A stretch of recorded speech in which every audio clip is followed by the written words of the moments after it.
ഇടവേളയ്ക്ക് ശേഷം ഞങ്ങളിതാ വീണ്ടും ഒരു പുതിയ വീഡിയോയുമായിട്ട് എല്ലാവർക്കും സ്വാഗതം.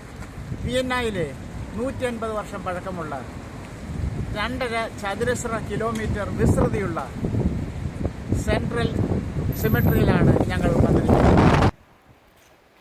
വിയന്ന ടൂറിസ്റ്റുകളുടെ ഒരു ലക്ഷ്യം തന്നെയാണ് വിശ്വവിഖ്യാതരായ കലാകാരന്മാരെയും ശാസ്ത്രജ്ഞന്മാരെയും രാഷ്ട്രീയ പ്രമുഖരെയും അടക്കിയിട്ടുള്ള ഈ സെമിത്തേരി.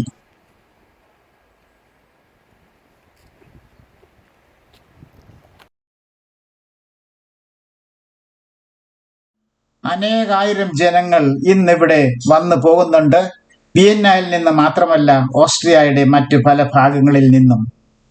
അവർ പൂക്കളും മെഴുകുതിരികളും മറ്റും വാങ്ങി പ്രിയപ്പെട്ടവർക്ക് അവരുടെ ശവകുടീരത്തിന് മുമ്പിൽ സമർപ്പിക്കുന്നു. അങ്ങനെ ഉചിതമായ വിധത്തിൽ നവംബർ 1, 2 തീയതികളിൽ മരിച്ചവർ ഓർമ്മിക്കപ്പെടുന്നു.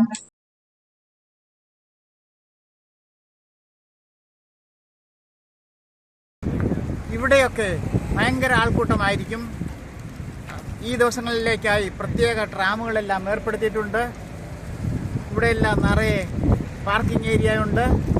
ജനങ്ങൾ അകത്തും പുറത്തുമെല്ലാം തിങ്ങിക്കൂടുകയാണ്. എന്നാൽ നമുക്കിനി വേറൊരു സ്ഥലത്തേക്ക് പോകാം. ഈ വിസ്തൃതമായ സെമിത്തേരിയുടെ വേറൊരു ഭാഗത്തായിട്ട് വേറൊരു രംഗം കാണാം. അത് ഈ സെമിത്തേരിയുടെ 1ാമത്തെ ഗേറ്റിലേക്കായിരിക്കും.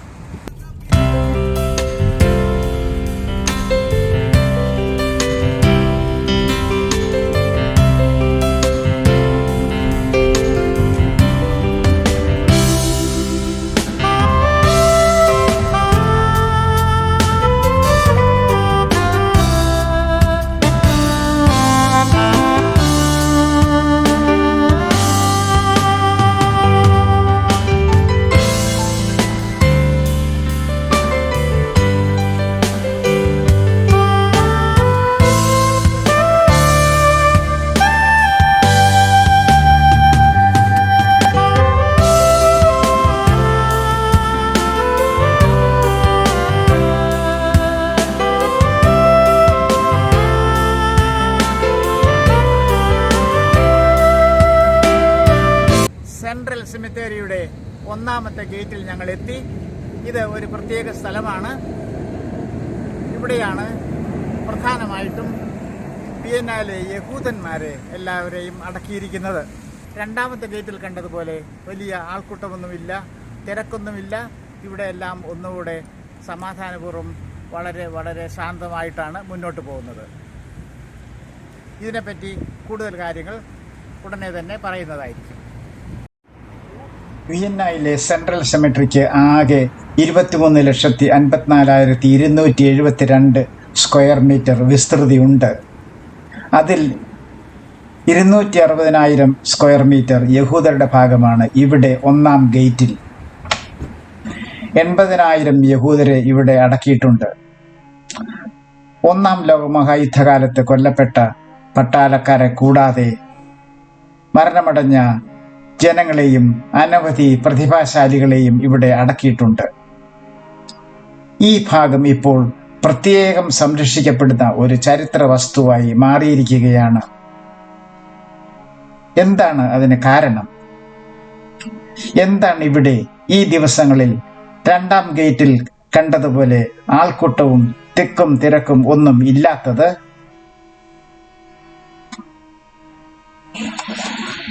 പറയാം. ഇവിടെ ഈ 1ാം ഗേറ്റിനുള്ളിലുള്ള കല്ലറകളിൽ വിയന്നയിലെ യഹൂദർ ശയിക്കുന്നു. കച്ചവടക്കാർ, കലാകാരന്മാർ, ശാസ്ത്രജ്ഞന്മാർ, പൊതുജനങ്ങൾ, വിയന്നയെ ലോകപ്രസിദ്ധമാക്കിയ പലരും ഇവിടെ അന്ത്യവിശ്രമം കൊള്ളുന്നുണ്ട്. പക്ഷേ ചരിത്രം കാരുണ്യം കാണിച്ചില്ല. ഹിറ്റ്ലറിന്റെ ക്രൂരമായ ഭരണകാലത്ത് സാക്ഷാൽ ജർമ്മൻ അല്ലാത്ത എല്ലാത്തിനെയും കൊന്നൊടുക്കപ്പെട്ട ആ കാലത്ത് ഈ യഹൂദ സെമിത്തേരിയെയും വെറുതെ വിട്ടില്ല. യഹൂദ കല്ലറകൾ തകർക്കപ്പെട്ടു, ശിലാസ്തംഭങ്ങൾ തട്ടിയെറിയപ്പെട്ടു. ഈ കല്ലറകളിൽ ശയിച്ചിരുന്ന എല്ലാവരുടെയും കുടുംബങ്ങൾ പുരുഷന്മാരെയും സ്ത്രീകളെയും വയോവൃദ്ധർ തൊട്ട് പിഞ്ചു കുഞ്ഞുങ്ങൾ വരെ എല്ലാവരെയും കൊന്നുകളഞ്ഞു. വിയന്നയിലെ 10,000-കണക്കിന് യഹൂദരെ ഹിറ്റ്ലർ ഉന്മൂലനം ചെയ്തു. ഏകദേശം 70,000 പേര്. ഈ തകർക്കപ്പെട്ട കല്ലറകൾ സന്ദർശിക്കാൻ ഇനി ആരുമില്ല. ഇനി ഒരിക്കലും ആരും ഉണ്ടാവില്ല. പക്ഷേ വിയന്ന സിറ്റി ഗവൺമെന്റ് ഈ യഹൂദ സിമത്തേരിയെ കുറെയൊക്കെ പുനരുദ്ധരിച്ച ശേഷം അതുപോലെ തന്നെ സൂക്ഷിക്കുകയാണ്. കാഴ്ച വസ്തുവായിട്ടല്ല, ഓർമ്മയായിട്ട്, മെമ്മോറിയൽ ആയിട്ട്. ഇവിടെ പ്രവേശിപ്പിക്കുമ്പോൾ ഉണ്ടാകുന്നത് ദുഃഖത്തെക്കാൾ കൂടുതലായ എന്തോ ഒരു വികാരമാണ്. ശാന്തമായ ഒരു ശക്തി. ഒരു കാലത്ത് ബഹുമുഖവും തുറന്നതും ഊർജ്ജസ്വലവുമായിരുന്ന വിയന്നയുടെ ഓർമ്മ സുഖപ്രദമാണ്, ശാന്തിയും സമാധാനവും നൽകും. ഓർമ്മയുണ്ടെങ്കിൽ ചരിത്രം മങ്ങിപ്പോകില്ല. ഓർമ്മയുണ്ടെങ്കിൽ മരിച്ചവർ ജീവിക്കും. അതിനാൽ ഈ ശാന്തമായ 1-ാം ഗേറ്റ് തിരക്കേറിയ 2-ാം ഗേറ്റിനേക്കാൾ വിലയേറിയതാണ്. വിയന്ന നഗരത്തിന്റെ അതിരുകളില്ലാത്ത മനുഷ്യത്വത്തിന്റെ പ്രതീകമാണ് വിയന്ന സെൻട്രൽ സെമിട്രിയുടെ ഈ ഭാഗം, 1-ാം ഗേറ്റ്.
വരുമ്പോൾ ഈ കവാടത്തിലൂടെയും കയറണം.